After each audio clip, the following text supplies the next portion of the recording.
Yeah, YouTube, what up?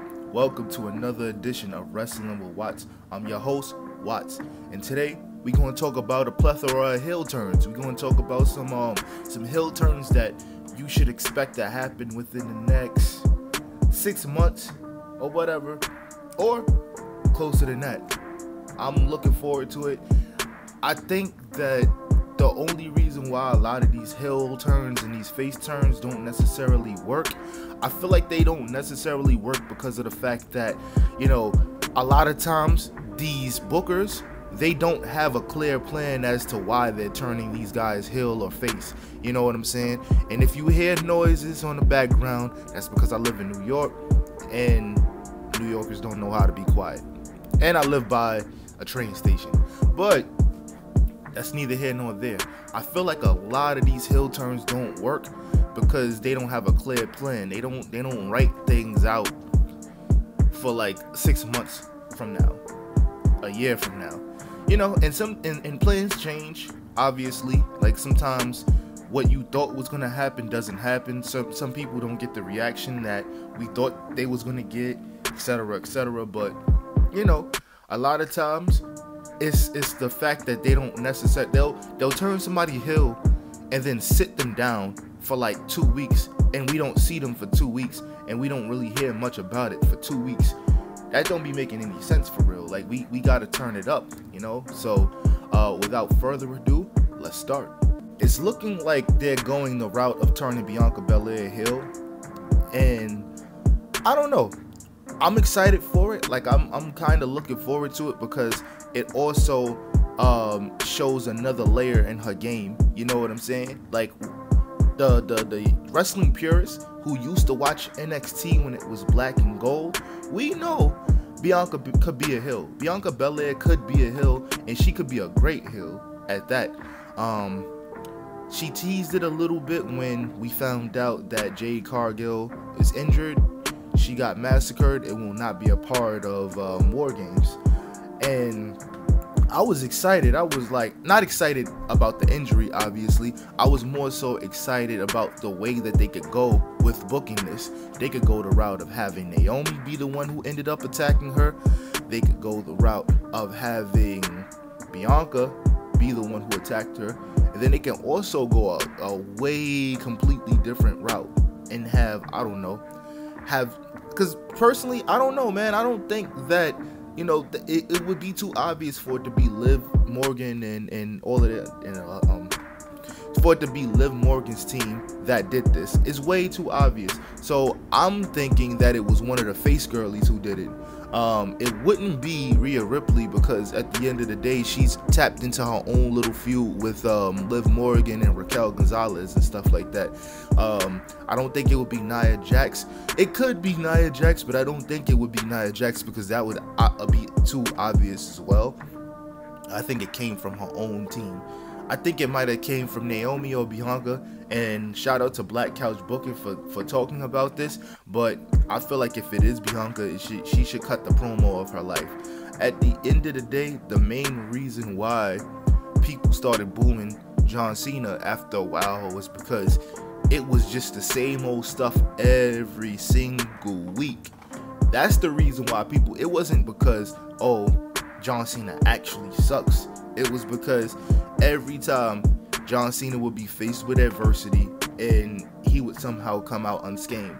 He barely lost the title. Like in 2007, he was untouchable. Like he was unstoppable, and after a while it was like, alright, why are we even watching this for? Because we already know who's gonna win.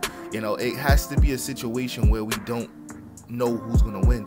This could be Jade Cargill's ascension as a babyface, but this could also be Bianca's ascension as a heel competitor, because all we've seen was babyface Bianca, and she's been doing a damn good job at it, trust me.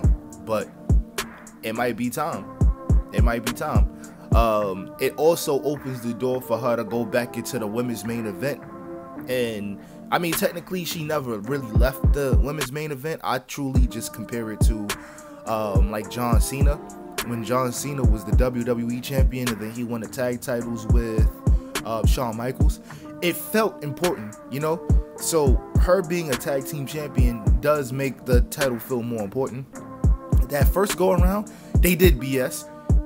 Excuse me, they did BS, but that wasn't Jade or Bianca's, like, you know, that was booking, obviously.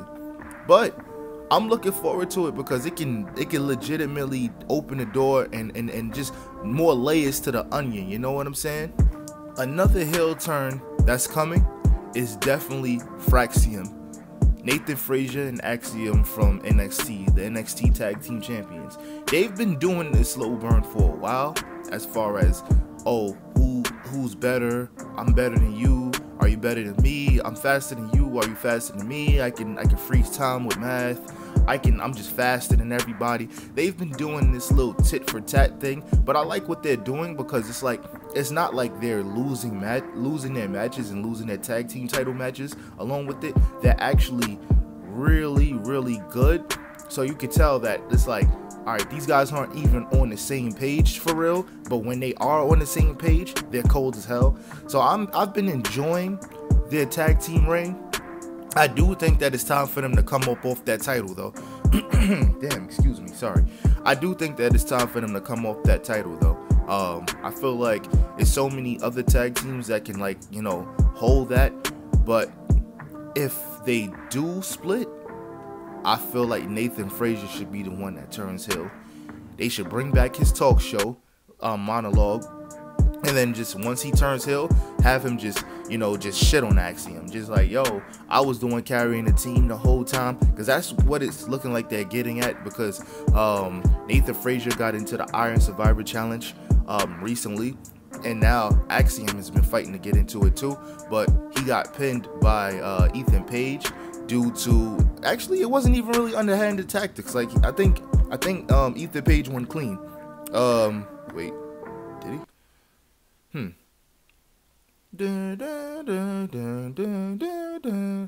Well, it was minor distractions between the other tag teams that were jockeying for position, but that was after the match. But yeah, he pretty much pinned him clean.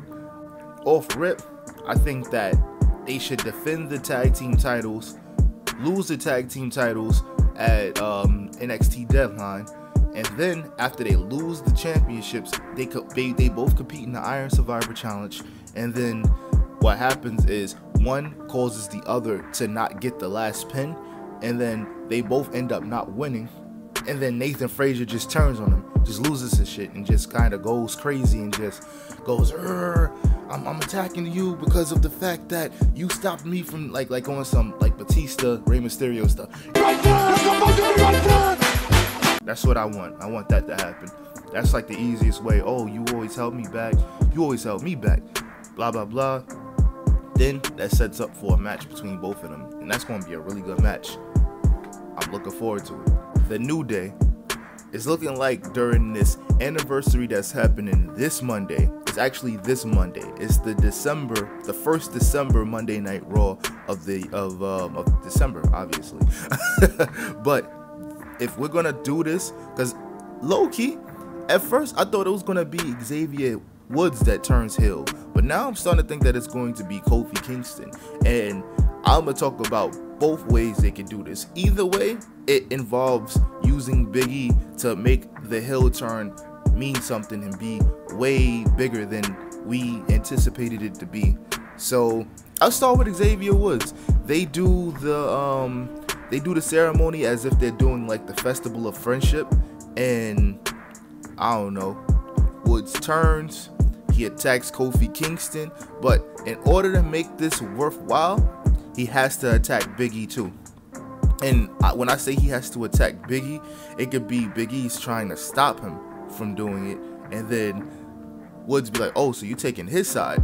Bow, hit him with a chair, and then while he's on the floor, just keep hitting him in the back with the chair, and then hit him with a concerto.